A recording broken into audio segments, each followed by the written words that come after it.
kerajaan surga.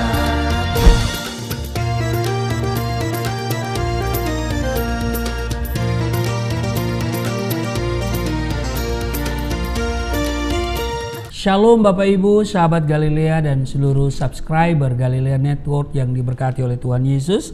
Saudara, seperti biasa kita siapkan diri, kita datang di hadirat Tuhan sebelum kita masuki dunia kerja kita hari ini. Saudara, mari kita berdoa. Segala hormat kemuliaan hanya bagimu Bapa di dalam nama Tuhan Yesus. Kami kuduskan namamu, datanglah kerajaanmu. Jadilah kehendak-Mu di bumi seperti di surga. Kami datang, kami mengucap syukur atas kasih setia Tuhan yang telah menjaga kami di sepanjang malam dalam istirahat tidur, dan Engkau yang telah membangunkan kami dengan tubuh yang sehat, kekuatan yang baru dan berkat yang telah tersedia untuk kami hari ini. Tapi kami percaya bahwa semua akan kami raih manakala hati kami melekat sama Tuhan. Maka pagi hari ini kami akan mendahulukan Tuhan, hati kami melekat kepada Tuhan. Karena itu kami akan baca dan renungkan firman-Mu, mengurapi kami semua, membuka hati dan pikiran kami, mengurapi hamba-Mu di dalam nama Tuhan Yesus. Haleluya. Amin. Saudara, di Keluaran pasal 16 ayat 2 di sana dikatakan begini. Di padang gurun itu bersungut-sungutlah segenap jemaah Israel kepada Musa dan Harun. Saudara, ketika bangsa Israel berada di Mara dan mendapati bahwa air di situ rasanya pahit sehingga tidak bisa diminum, mereka pun langsung bersungut-sungut kepada Musa. Tuhan menyatakan mujizatnya di hadapan bangsa itu dengan memerintahkan Musa melemparkan kayu ke dalam air.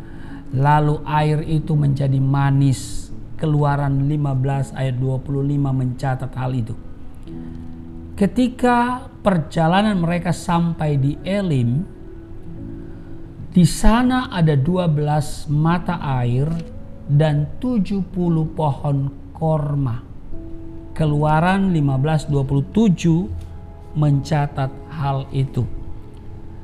Begitu pula ketika berada di padang gurun Sinai yang terletak di antara Elim dan Gunung Sinai, segenap umat Israel kembali bersungut-sungut. Katanya, itu tertulis di Keluaran 16 ayat 3. Kalau kami mati tadinya di tanah Mesir oleh tangan Tuhan ketika kami duduk menghadapi kuali berisi daging dan makan roti sampai kenyang. Sebab kamu membawa kami keluar ke padang gurun ini untuk membunuh seluruh jemaah ini dengan kelaparan. Saudara, susah sedikit saja mereka mengeluh, menggerutu, ngomel tiada henti. Itulah karakter bangsa Israel. Musa seringkali dipersalahkan dan dianggap sebagai penyebab semuanya itu. Bahkan mereka berani menyalahkan Tuhan karena merasa tidak mendapatkan apa yang diharapkan. Bersungut-sungut adalah tanda ketidakpercayaan kepada Tuhan dan tidak bersyukur apa yang telah diberikan oleh Tuhan. Adapun maksud Tuhan membawa bangsa Israel ke padang gurun bukan karena Tuhan tidak mengasihi mereka. Justru ada tujuan yang indah, yaitu mendidik dan melatih iman serta mengajar mereka agar bergantung kepada Tuhan dan mengandalkan Dia setiap hari. Tetapi hal ini direspon secara negatif oleh umat Israel. Malah mereka berdalih lebih suka tinggal di Mesir daripada harus menderita di padang gurun. Lebih suka hidup dalam perbudakan daripada menjadi orang yang merdeka. Padahal untuk mendapatkan nafkah di Mesir mereka harus bekerja mati-matian. Bahkan orang Mesir, ya, kalau kita baca di dalam Keluaran 1 ayat 14, memahitkan hidup mereka dengan pekerjaan yang berat, yaitu mengerjakan tanah liat dan batu bata dan berbagai-bagai pekerjaan di padang.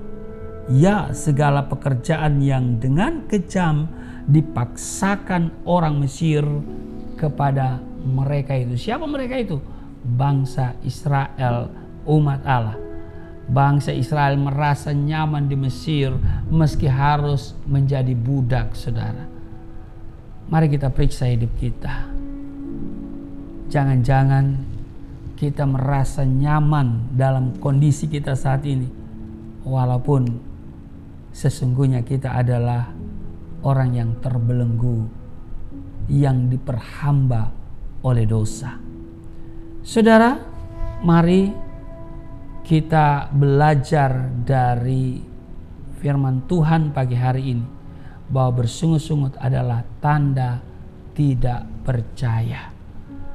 Sebaliknya, bersyukur adalah tanda bahwa kita tidak meragukan Dia. Karena itu saya selalu bilang begini, tanda orang itu mengenal Tuhan Yesus dengan baik adalah masalah. Iya, masalah. Bagaimana Pak Pendeta? Begini saudara, apa reaksimu ketika masalah itu datang dalam hidupmu? Karena memang masalah itu datang dengan tiba-tiba. Ya, dia tidak pernah memberitahu sebelumnya dia mau datang supaya kita siap, begitu ya. Selalu datang dengan tiba-tiba, seperti yang tercatat di Matius pasal 8, sekonyong-konyong mengamuklah angin ribut di danau itu. Jadi sekonyong-konyong ini adalah sinonim dengan kata tiba-tiba. Nah saudara, masalah itu datang dengan tiba-tiba dalam hidup kita. Masalahnya adalah apakah kita mampu mengucap syukur. Reaksi kita terhadap masalah itu menunjukkan kita tahu kepada siapa kita percaya. Kalau kita bersungut-sungut, ngedumel, mengeluh, sungutan, ngedumel, mengeluh itu merupakan tanda bahwa engkau tidak mengenal Tuhan dengan baik. Tetapi ketika ada masalah, reaksimu adalah mengucap syukur, bersuka cita, mengucap syukur. Syukur dan sukacitamu menunjukkan bahwa engkau mengenal Tuhan dengan baik. Kenapa? Karena Tuhan turut bekerja dalam segala sesuatu, mendatangkan kebaikan bagi setiap kita. Amin. Tuhan Yesus memberkati. Mari kita berdoa. Ajar kami Tuhan untuk tahu mengucap syukur dalam segala keadaan. Sebab itu kami mau hidup senantiasa dekat dengan Tuhan dan takut akan Tuhan. Berkati kami Tuhan, rumah tangga kami, berkati anak-anak kami, masa depan mereka ada dalam otoritas-Mu. Berkati rumah tangga seluruh sahabat Galilea, dan kiranya kami semua akan selalu mengucap syukur dalam segala keadaan, tidak bersungut-sungut, tidak berkeluh kesah, tidak ngedumel, tidak melakukan hal-hal yang tidak menyenangkan Tuhan.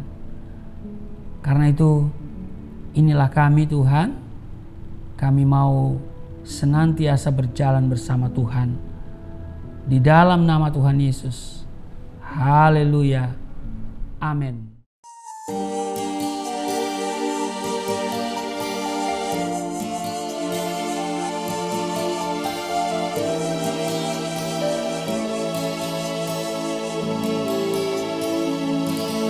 Bapa kami yang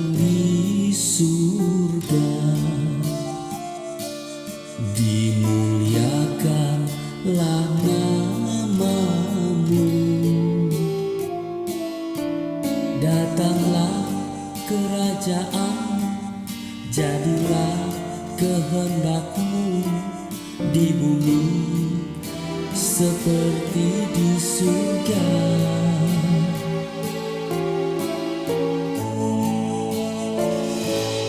Berikanlah kepada